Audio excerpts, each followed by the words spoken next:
This week on the Digital Coffee, Facebook is changing its newsfeed algorithm again, but this time it's doing it differently.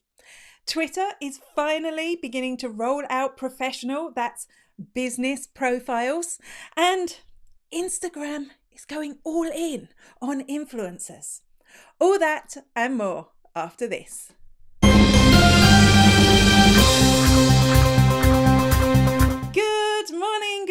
Good morning, and welcome to the Digital Coffee. This is your weekly dose of digital marketing and social media news for small business. My name is Amanda Webb, and we've got some great news stories today. Before I start, if you are watching this on Facebook, if you leave a comment, I will send you a copy of the Digital Coffee newspaper via Messenger. So you'll get that in your Messenger inbox. So if you want to comment, tell me what it is that you're drinking. Is it tea? Is it coffee? Do you have a sad, empty mug like my one? Or is it water? Or are you not drinking anything at all? Or you could answer my question of the week, which I was very slow to put up on the screen this week. Do you listen to podcasts on Spotify? I'd love to know. Do you listen to podcasts on Spotify? And I'm going to put my mug down now somewhere. It's been very scatty this morning so far.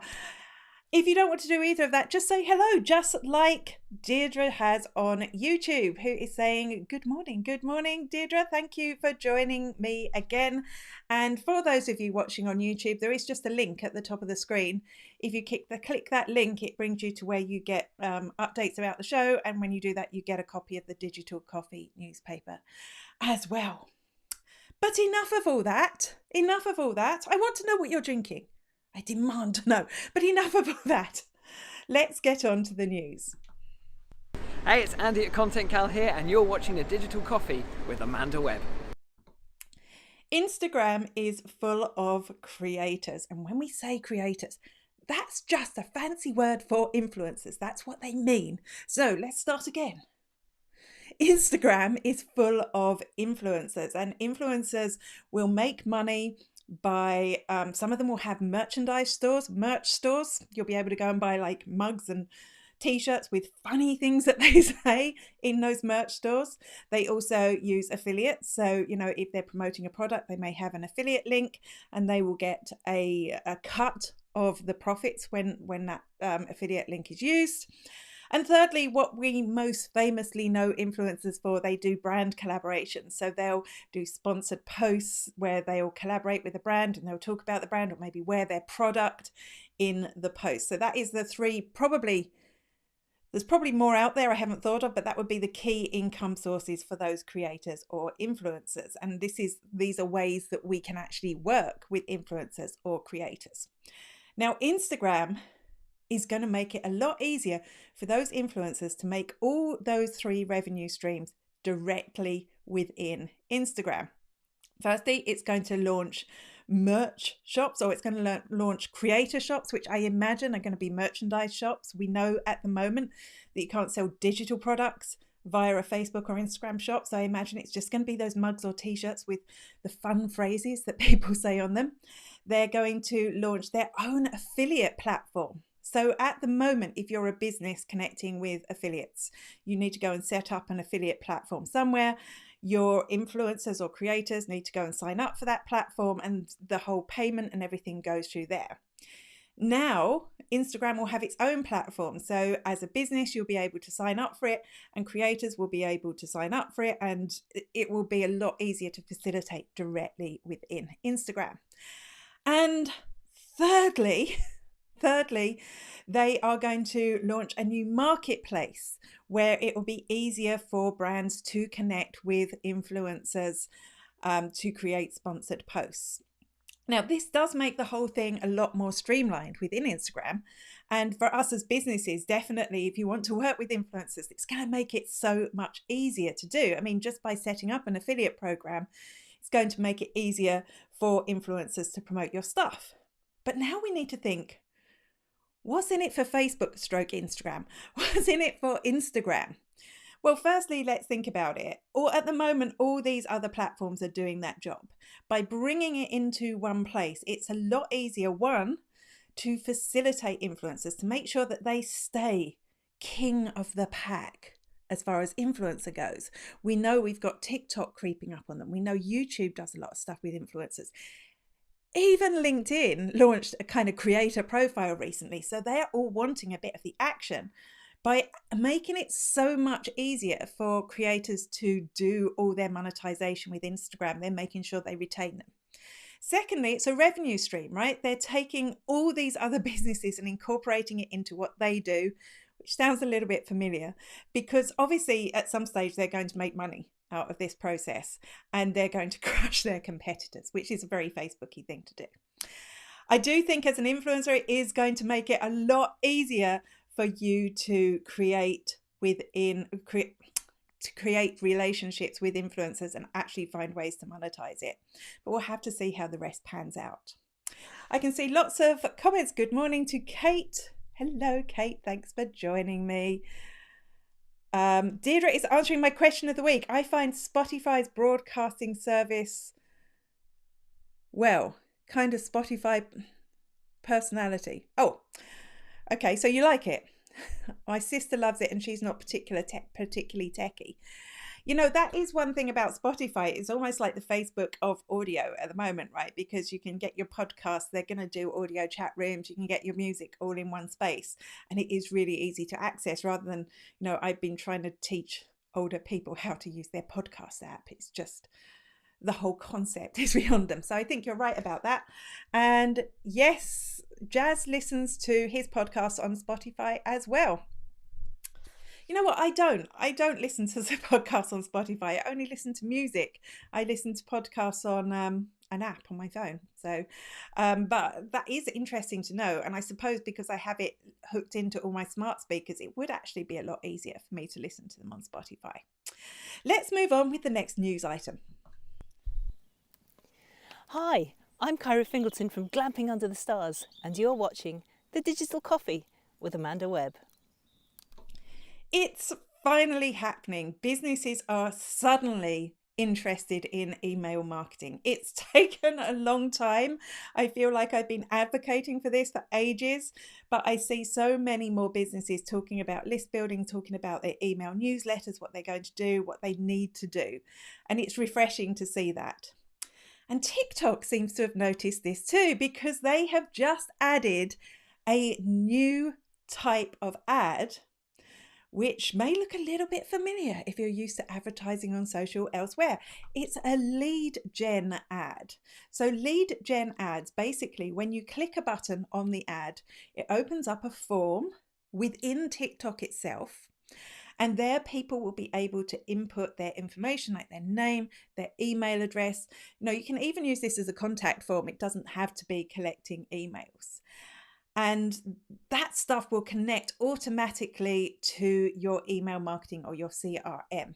So it's a seamless process. People don't need to leave TikTok because they probably don't want to when they're on TikTok. Also, that information can auto-populate from the information that TikTok has. We've seen this on Facebook forms, on LinkedIn forms as well. So it is an encouraging ad type.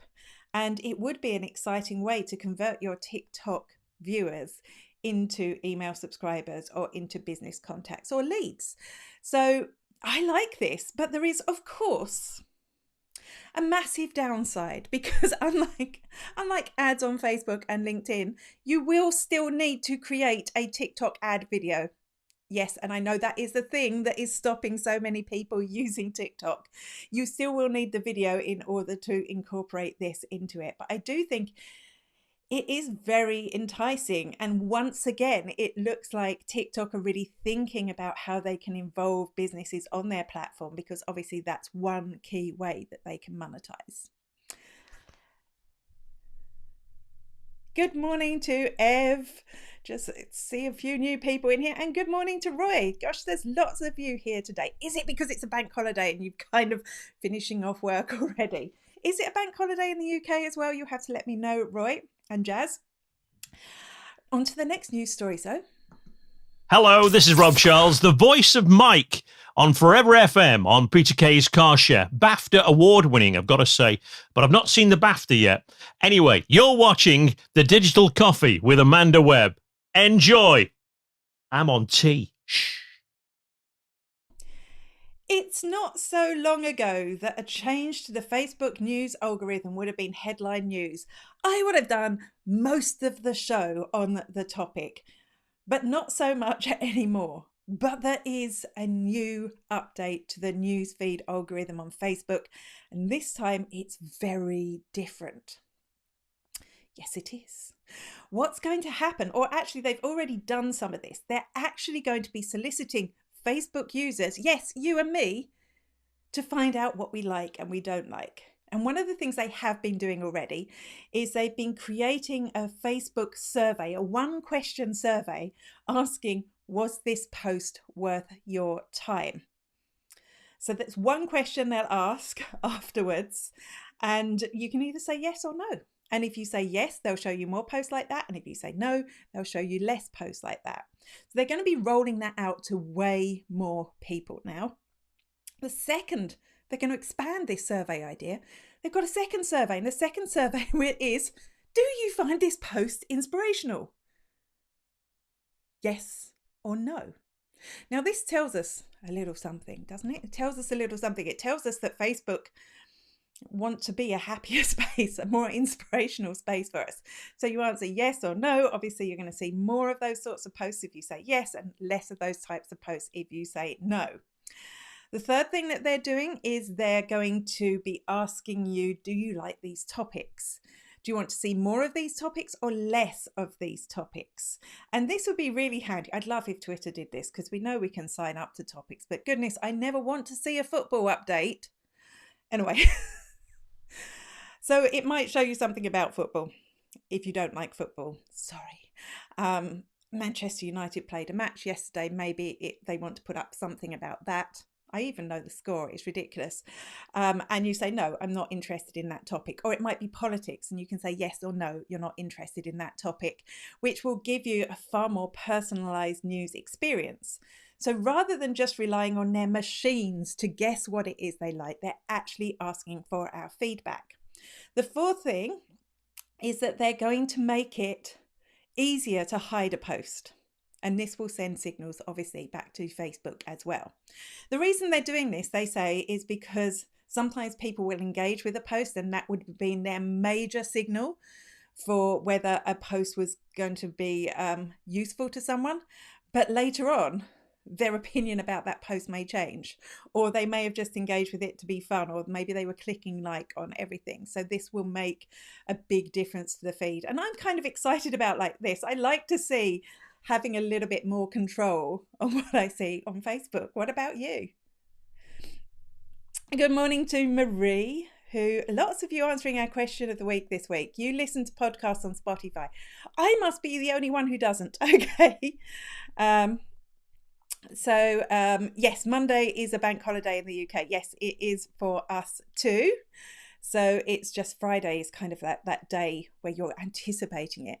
Today is your first working day at home for an age. Ooh. So thanks for spending that with me. Thanks so much. What's up next? Hi, I'm Lee from Wellshot, and you're watching The Digital Coffee with Amanda Webb. Cheers. WhatsApp, if you have a store connected, if you have a catalogue connected to your WhatsApp business account, you'll soon be able to create ads within WhatsApp that go out on Facebook and Instagram. Not on WhatsApp, because WhatsApp is not going to show ads. It had a really bad idea about showing ads and everyone hated it. So they will not show ads on WhatsApp, but you'll be able to create them and push them out on Facebook and Instagram. And I'm imagining Audience Network, all the Facebook platforms. This is different to what we can do already. At the moment, you can go into Facebook Ads Manager and you can create an ad with a WhatsApp call to action. So message me on WhatsApp. But basically what you'll be able to do directly in WhatsApp is you'll be able to pick an item from your catalogue and push it out on ads.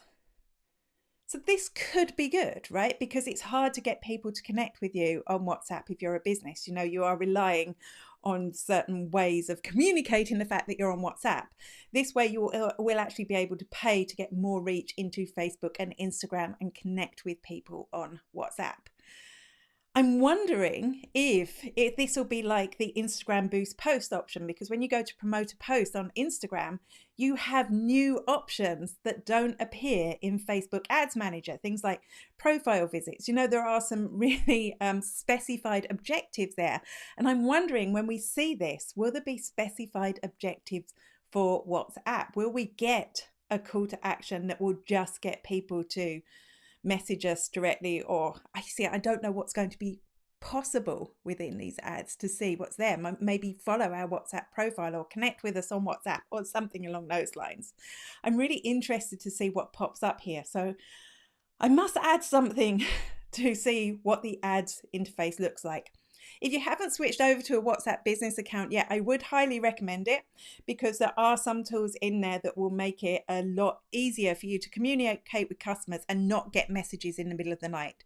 So even if, like me, you're not a big WhatsApp user and you hate it when your WhatsApp goes off at 3 a.m. in the morning, you can set a timeout when it won't send you a notification. But that's off topic. So what will we talk about next? This is May King from The FOMO Creator, and you're watching The Digital Coffee with Amanda Webb. Twitter is testing its new super follow thing, or it's trying out some designs at least. Jane Manchun Wong, who we know is an amazing reverse engineer, I think that's the term. Basically, she manages to find all these things that are going to happen before they happen. So she has spotted the layout for these super follows. Before I talk you through this, what is a super follow? This was launched, I think, the beginning of the year maybe, or over Christmas, or I remember just missing it with a new show. Super follow is a way that Twitter users will be able to monetize some of their content. So if you super follow someone, you will have access to specific content that isn't available to people who don't super follow you. And this is going to come with a package of new things that we're going to get from Twitter. Some of them seem really exciting, like groups. I think the newsletters are going to be incorporated into it and more. And this is a similar model to we've seen with Patreon, with YouTube. You know, you can do these things already there. Now we'll be able to do it on Twitter. And this is what, if you sign up for Superfollow, your layout might look like. So I'm not a big fan of the one on the right. The one on the right replaces the follow button with a super follow button, and the follow button is really small. I'd want to follow someone before I super follow them. Maybe, though, that's what's going to happen once I follow someone. It's hard to know at the moment. The one on the left, still a prominent follow button, and the super follow button is smaller. What's interesting is they both have a tip button. You can't see it there, but it's like a little dollar. So you'll be able to tip a creator without actually super following them as well. I feel like I've just said super follow like 20 times. I need to stop now.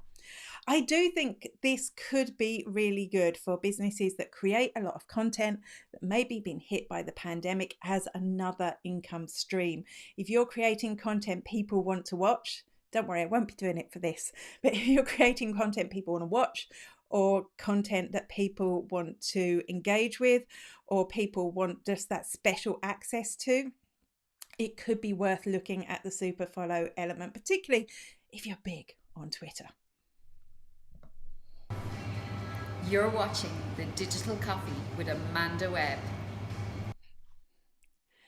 Twitter is also rolling out, and I'm excited about this one, professional profiles. Professional profiles are basically, well, business profiles, but obviously, you know, not everyone who makes money out of, anyway, professional profiles. And the difference between the key difference, well, I suppose there's two key differences. One, we think if you're a business and you use a professional profile, you'll be verified. So verifying has completely changed on Twitter. The second big thing is that you'll have this about section. You can see it there directly underneath your information, which can tell people a lot more about your business without having to scroll down and have a look at your last few tweets, which don't always represent your business the way that you want to. So I think this could be a really powerful tool for businesses to get more from their Twitter presence. They're rolling it out to a select number of businesses in the United States at the moment, and they say they will be rolling it out further, using the phrase, in the coming months, which could mean 28 months, but hopefully we'll get it a lot quicker than that. I am looking forward to getting this. I do think the one downside is that they could use this to tweak their algorithm to give businesses less prominence in the feed, just like Facebook did. And you know what? That would be a sad day, because I love using Facebook, Twitter in a personal way, even though it's part of my business, and I would hate to miss some of my audience. I hope that doesn't happen, but also it wouldn't stop me using a Twitter business profile, because I think the benefits will far outweigh any negatives. Hi, I'm Carmel Siri, and you're watching Digital Coffee with Amanda Webb. And finally, why was I talking about Spotify? Why was I talking about Spotify? Spotify have just integrated deeper within Facebook. And now when you're listening to a tune on Spotify and you go to share, you could always share it on Facebook. But now when it shares on Facebook, people will be able to listen to the tune on mobile without leaving the app. And the reason I think this is big news is that we know last week Facebook announced all its new audio tools that it was going to give us. And one of the things it said we were going to be able to do was listen to podcasts without leaving the app. Now, I did test this. I shared a podcast to Facebook and I wasn't able to play it within the app. I was able to play the song, but I don't think it will be long before we will be able to do that. And it's a win really for you, because if you have a podcast on Spotify, and I'm sure they'll integrate other ways for you to do this as well, it means that more people, you'll be exposed to more people. We know it's really hard to get listeners to podcasts, right? And secondly, it's a win for Facebook, because it's going to keep people on their platform for longer. I'm wondering what will happen if you leave Facebook while you're listening. Could it work like Twitter Spaces and Clubhouse does, that you'll still be able to hear it going on in the background? And thirdly, it's a win for Spotify, because they're going to get far more attention onto their platform, far more subscribers probably. So I think it's good news. And seeing as so many of you already listen to podcasts on Spotify, it sounds like a good integration. And that is it for this week's Digital Coffee news. It looks sunny outside, so I may have to go out and play. I will be back, same bat time, same bat place next week. See you then.